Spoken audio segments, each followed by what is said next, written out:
Assalamualaikum warahmatullahi wabarakatuh. Selamat sore ya buat teman-teman semuanya, khususnya yang selalu menantikan video-video terbaru atau updatean terbaru dari channel Slow City. Bagaimana, Anda kan sudah melihat tadi tuh video yang saya update tadi, itu seputaran dari teman-teman yang mendapatkan somasi setelah sekian lama. Sekarang yang mau kita bahas adalah pinjol menjadi sumber masalah, tapi OJK selalu mengeluarkan izin pinjol tanpa peduli dengan masalah yang ada. Ya, kita mau bahas ini nih buat teman-teman semuanya.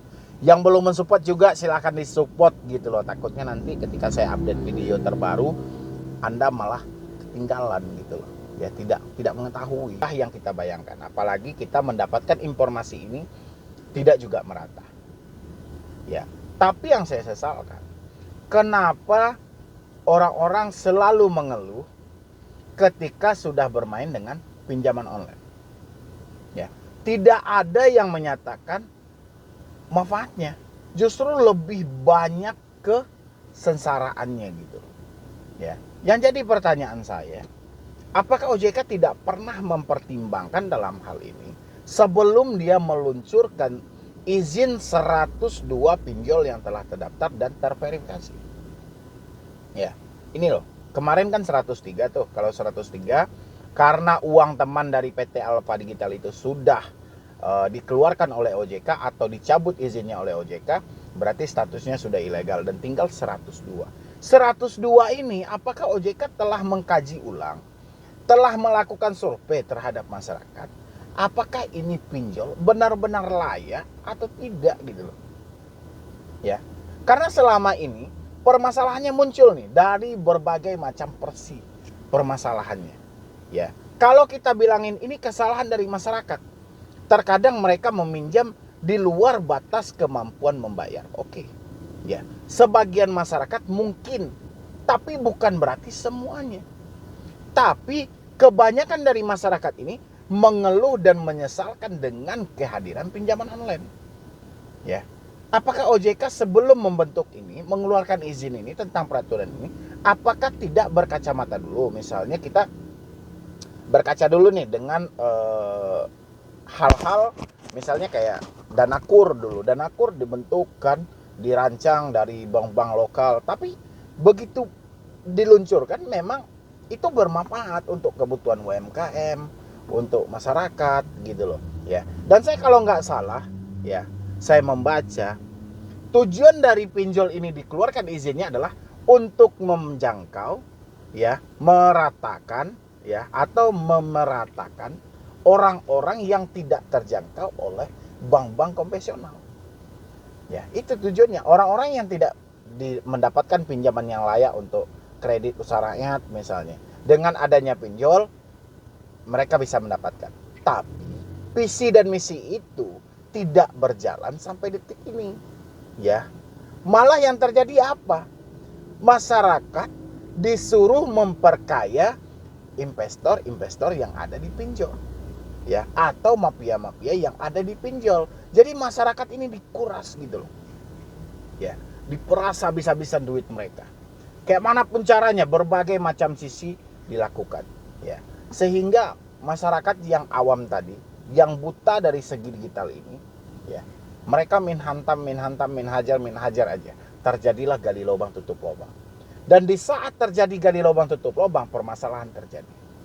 Ketika permasalahan terjadi, mereka tahu bahwa payung di semua perbankan ini tempatnya berlindung itu dari masyarakat adalah ke Otoritas Jasa Keuangan untuk mengadukan pinjol-pinjol yang telah menjadi mitra mereka. Ya, atau perbankan-perbankan yang menjadi mitra dari OJK ini yang mengeluarkan izinnya. Tapi apa yang mereka dapatkan? OJK seakan nggak tahu, lempar-lempar sana sini, suruh ke Satgas lah, suruh ke Polri lah, suruh ke AFI lah. Ya, yang jadi permasalahannya ini terjadi di pinjol yang telah dikeluarkan izinnya. Oke, OJK telah membentuk Asosiasi Fintech Pendanaan Indonesia. Apakah dengan kita melapor ke AFI ini akan ditanggapi? Tidak juga. Sudah banyak laporan demi laporan yang tidak ditanggapi sama sekali oleh Asosiasi Fintech Pendanaan Indonesia. Ya, dan inilah pentingnya untuk elit-elit di negara kita atau dari bapak-bapak DPR yang duduk gitu loh ya. Tolong lebih diperhatikan karena permasalahan pinjolan ini ya, permasalahan pinjaman online ini bukan masalah ece-ece gitu loh. Bukan masalah sepele. Ya, ini ngeri banget loh. Dalam sebulan ini aja ada yang bunuh diri dan ada yang frustasi. Ya, tengok, ada yang minta-minta ke rumah dengan jubah-jubah putih, ternyata usut demi usut dibongkar kedoknya oleh pihak kepolisian, ternyata pinjaman online. Ada yang mau mengakhiri hidup dia, akhirnya anaknya yang menjadi korban, usut demi usut pinjaman online. Dulu juga seperti itu, ada yang loncat dari gedung, usut demi usut pinjaman online. Apa yang bisa dilakukan OJK? Enggak ada. OJK hanya menghimbau, OJK hanya mengeluarkan. Kalau dari beberapa media OJK itu cuma menghimbau, pinjamlah sesuai kebutuhan dan sesuai dengan kemampuan membayar. Kalau dulu dia cuma bilang pinjamlah sesuai kebutuhan, kalau sekarang enggak, sesuai dengan kemampuan membayar, ditambah di bawahnya gitu ya. Cuman itu yang bisa. Habis itu OJK mengeluarkan izin nih. Kayak kemarin OJK mencabut izin dari uang teman. Ya, contoh dari 103 menjadi 102. OJK mencabut izin dari uang teman.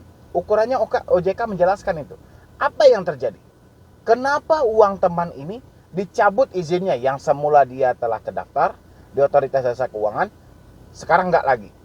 OJK beberkan hal itu. Apa sih penyebabnya? Supaya masyarakat juga bisa tahu pinjol mana yang melakukan hal yang sama. Ya, banyak kok di luar sana gitu loh. Misalnya dia melanggar peraturan OJK wajib nagih 90 hari. Banyak saat ini. Atau bunga dan denda tidak sesuai dengan peraturan yang ada. Banyak saat ini. Atau menggunakan pihak ketiga atau penagih hutang yang tidak beretika. Banyak sama ini. Ya, banyak banget saat ini. Makanya OJK keluarin. Ya. Masyarakat bukannya misalnya OJK mencabut nih izin uang teman. Masyarakat senang, tapi masyarakat lebih senang lagi kalau OJK menyampaikan apa alasannya. Ya. Apa garis besarnya sehingga izin ini dicabut? Apa masalah yang mereka lakukan? Kayak gitu. Jadi masyarakat juga bisa memberikan informasi, oh, berarti OJK cuma mengharapkan ini untuk membenarkan pinjol mereka, misalnya gitu. Dan hampir saya yakin 102 pinjol yang diterbitkan OJK, separuh akan terjadi permasalahan. Ya. Dan kalau OJK tidak selektif dalam hal ini, tidak mau juga mencari permasalahan-permasalahan yang dihadapi masyarakat antara dengan pinjol mereka, ini akan banyak lagi korban berikutnya. Ya. Ini sudah merajalela banget gitu loh. Selain dari pencurian-pencurian data digital, penipuan-penipuan melalui digital, pinjol ini juga menjadi salah satu penyakit masyarakat yang cukup berbahaya gitu. Mulai mereka muncul ada di Indonesia ini sampai sekarang pada dasarnya bermasalah aja gitu. Ya, bermasalahnya itu baik sama si peminjam memang.